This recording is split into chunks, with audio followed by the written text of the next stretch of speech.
Kita semua punya keresahan ya, terkait dengan dampak dan atau efek dari sosial media terhadap anak-anak kita yang ada sekarang di Indonesia. Dan dalam episode ini saya ingin mengapresiasi salah satu peraturan pemerintah yang baru saja terbit, PP 17/2025 yang lebih dikenal dengan nama PP Tunas ya, sebagai bagian dari perlindungan negara, peranan negara lebih besar terhadap pertumbuhan dari anak-anak kita. Dan kita akan bahas dari sudut pandang ilmu hukum maupun juga dari ilmu-ilmu lainnya, kebijakan publik, ekonomi, dan lain sebagainya. Bersama dengan saya, Pramudia Oktavinanda dari Reading Chamber yang hari ini berada dalam kelas pakar.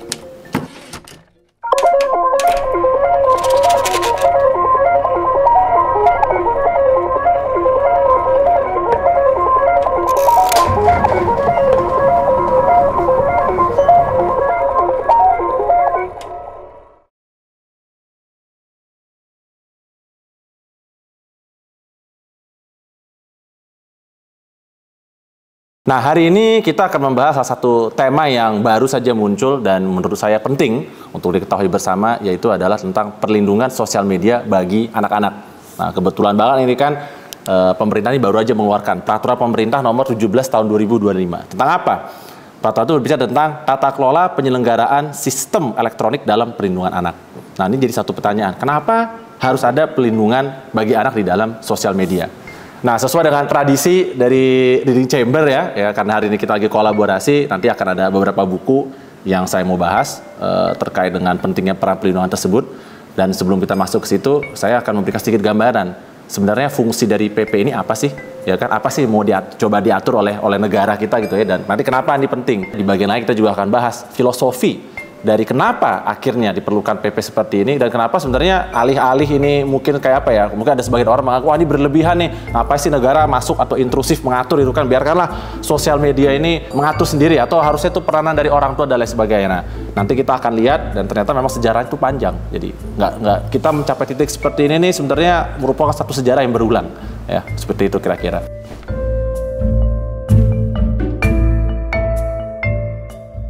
Jadi ketika aturan ini pertama kali dikeluarkan, memang ada kekhawatiran. Ya, kalau kita kembali ke sistem hukum Indonesia yang paling mendasar terlebih dahulu, sebenarnya dari awal yang namanya anak-anak itu tuh tidak bisa ngasih konsen, tidak cakap untuk bertindak secara hukum. Ini sudah diatur di dalam yang namanya Kitab Undang-Undang Hukum Perdata. Jadi dari zaman dulu pun sebenarnya dari tahun 1800-an ya, yang di bawah umur itu tidak bisa memberikan konsen. Kenapa? Karena dia dianggap tidak cakap. Artinya semua perikatan, ya, semua perjanjian yang dibuat oleh seorang anak kecil itu sebenarnya bisa dibatalkan. Termasuk siapa bisa meminta membatalkan? Orang tuanya dan lain sebagainya.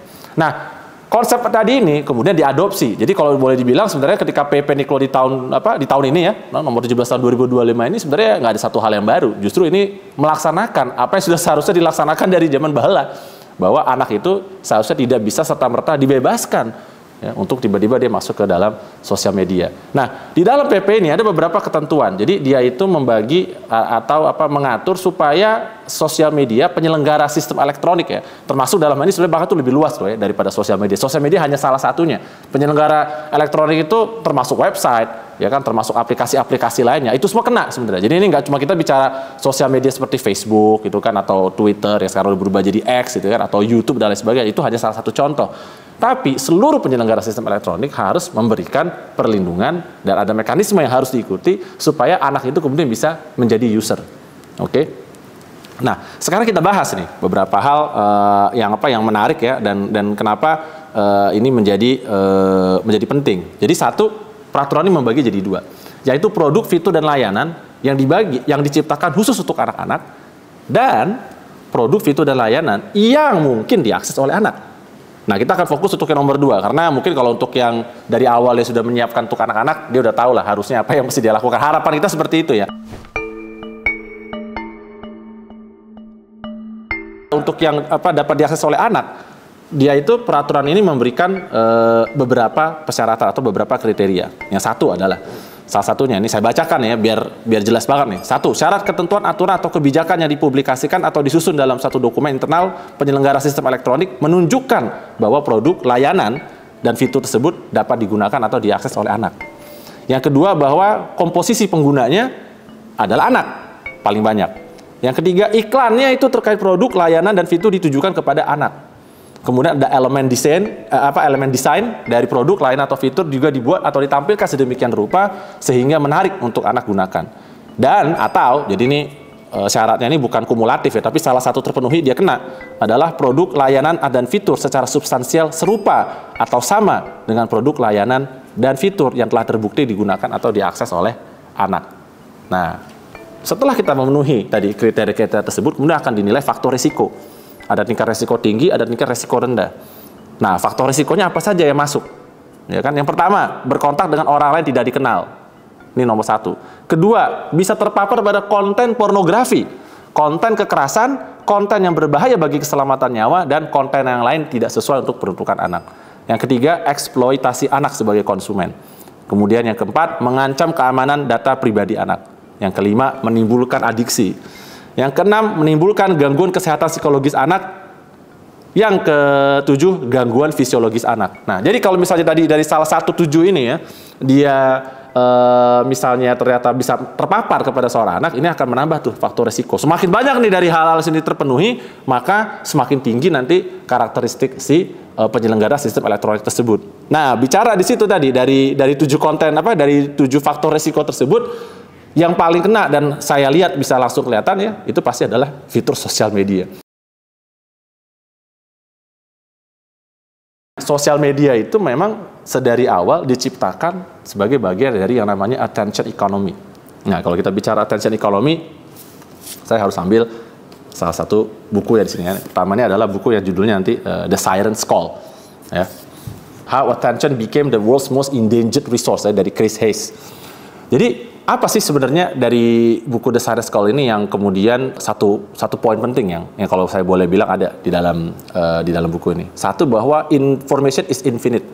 Informasi itu tiada batas. Dan kita kan selalu berpikir, wah, dengan ketiadabatasan informasi ini akan ada banyak kemajuan dan lain sebagainya. Cuman satu isunya, walaupun informasi itu tidak terbatas, tapi attention itu ada limitnya. Dan attention itulah yang sebenarnya paling berharga. Itulah yang kemudian memenuhi prinsip scarcity, kelangkaan. Yang langka itu attention kita.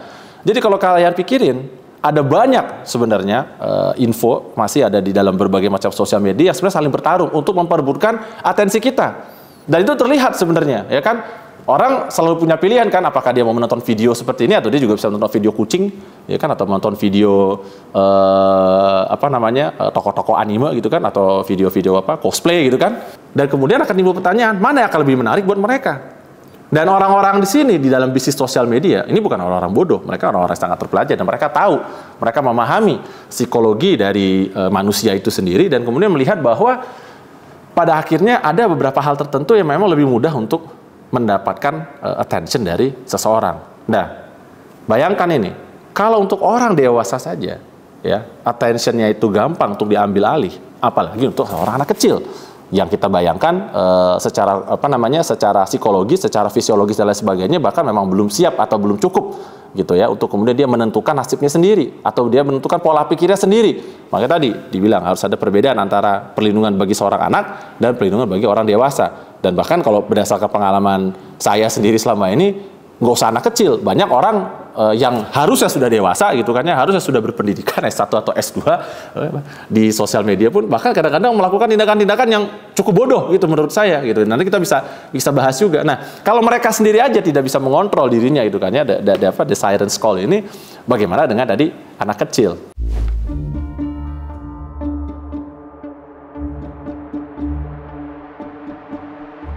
Di dalam buku Siren's Call ini, dia membuka dengan satu cerita yang menarik. Satu cerita yang menarik itu adalah diambil dari mitologi Odysseus. Kalau kalian tahu namanya mitologi Odysseus itu adalah mitologi kuno dari Yunani nih. Nah, ini kita harus lihat juga di bukunya, mitologi Yunani Odyssey ya. Nah, Odysseus ini dulu habis dia perang ya di Troya gitu kan, setelah dia menang, dia pulang gitu kan dari Troya, dia mau kembali ke negaranya lagi, dari Ithaka kalau nggak salah. Nah, di situ salah satu cerita sangat terkenal itu adalah dia bertemu dengan segerombolan siren gitu kan, harpis ya kan. Kalau siren atau harpis itu kalau dalam mitologi itu adalah makhluk setengah burung setengah perempuan gitu. Jadi bawahnya burung, atasnya perempuan dengan sayap gitu dan lain sebagainya. Nah, siren itu dia punya satu kemampuan, dia itu mampu menyanyi. Dan dalam lagu atau nyanyiannya tadi itu dia bisa memikat hati para pelaut gitu kan ya, dan mereka yang terpikat atau terjebak dengan suara dari pelaut itu kemudian akan pergi menuju ke tempatnya para siren atau harpis ini, dan kemudian mereka nantinya akan mati dimakan oleh para harpis atau siren tersebut. Nah, di dalam kisahnya Odyssey ini, karena dia sudah mendapatkan pengetahuan tersebut, kemudian dia meminta seluruh anak buahnya untuk menutup telinganya dengan wax, ya kan, dengan lilin gitu. Tapi dia sendiri meminta badan dia diikat, ya kan, badan dia diikat. Nah, kemudian di tiang kapal dia diikat supaya dia bisa mendengarkan lagu itu. Dan selama mereka melewati dari areanya siren dan harpis itu, dia teriak-teriak terus nih Odyssey. Kenapa? Karena dia pingin kabur, dia pingin melepaskan, dia pingin pergi ke sumber tersebut. Cuma karena dia sudah keburu diikat, ya kan, sehingga akhirnya dia tidak terganggu. Nah, kisah tadi itu sebenarnya menggambarkan bagaimana ini dari zaman Yunani kuno ya, ini udah ribuan tahun yang lalu, mungkin 4.000, 5.000 tahun yang lalu. Di situ orang udah tahu godaan itu memang banyak sekali terhadap attention kita, ya. Dan godaan tadi atau attention kita tadi itu juga bukan satu hal yang jadi mencegah diri kita untuk bisa menghindari gangguan terhadap konsentrasi dan lain sebagainya, itu bukan satu hal yang baru. Jadi dari zaman Yunani kuno pun sudah ada.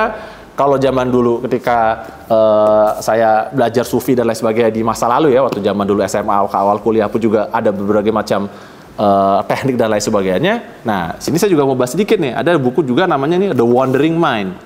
Ya, The Wandering Mind. What Medieval Monks Tells Us About Distraction. Jadi, kalau kita bicara tadi distraction atau attention ini memang suatu hal yang sudah muncul dari ribuan tahun yang lalu. Bahwa sekarang ini teramplifikasi dengan sosial media itu is another thing. Tapi bahkan dulu orang yang kita pikir nggak ngapa-ngapain, ibarat kata kalau kita bayangin zaman dulu ya, orang-orang ini kayak mong-mong itu kan ya, di abad pertengahan itu, apa sih kerjanya mereka lakukan? Apparently ternyata bahkan di dunia mereka, di era mereka yang kita pikir mungkin nggak ada apa-apa, ternyata mereka sendiri pun bingung, gimana cara saya menghindari distraction? Karena ternyata ada banyak hal yang bisa mendistract mereka.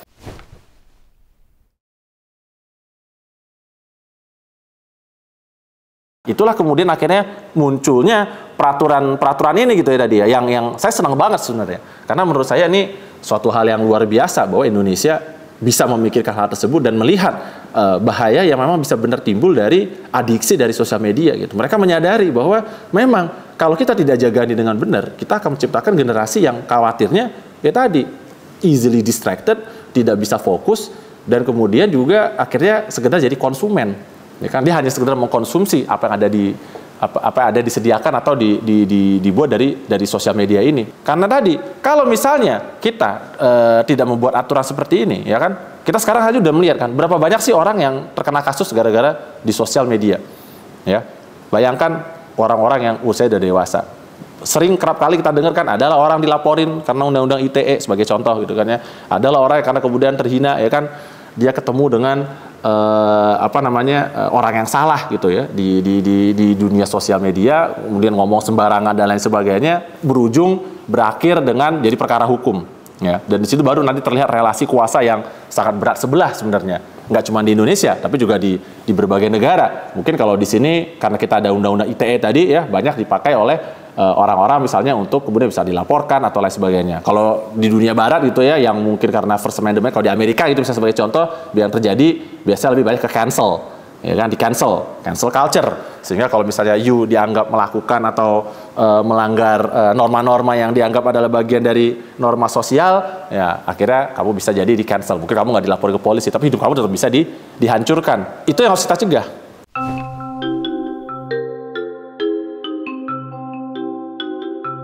Adanya peraturan ini harapannya menjadi suatu peringatan, khususnya tadi ini ya, nggak cuman bagi perusahaan sosial media yang sekarang jadi punya kewajiban ya untuk dia memberikan fitur, dia harus mendapatkan persetujuan dari orang tua dan lain sebagainya, tapi ini juga mengingatkan kepada orang tua dan juga halayak ramai sebenarnya. Harapan saya itu seperti itu. Kalau ketika orang semakin ini sudah disosialisasikan ya, orang jadi lebih banyak tahu dan lain sebagainya, dia jadi menyadari, oh ternyata memang kita ini selama ini sedang dalam periode atau sedang dalam situasi terbuai oleh suara sirennya, terbuai oleh suara dari harpis tadi itu.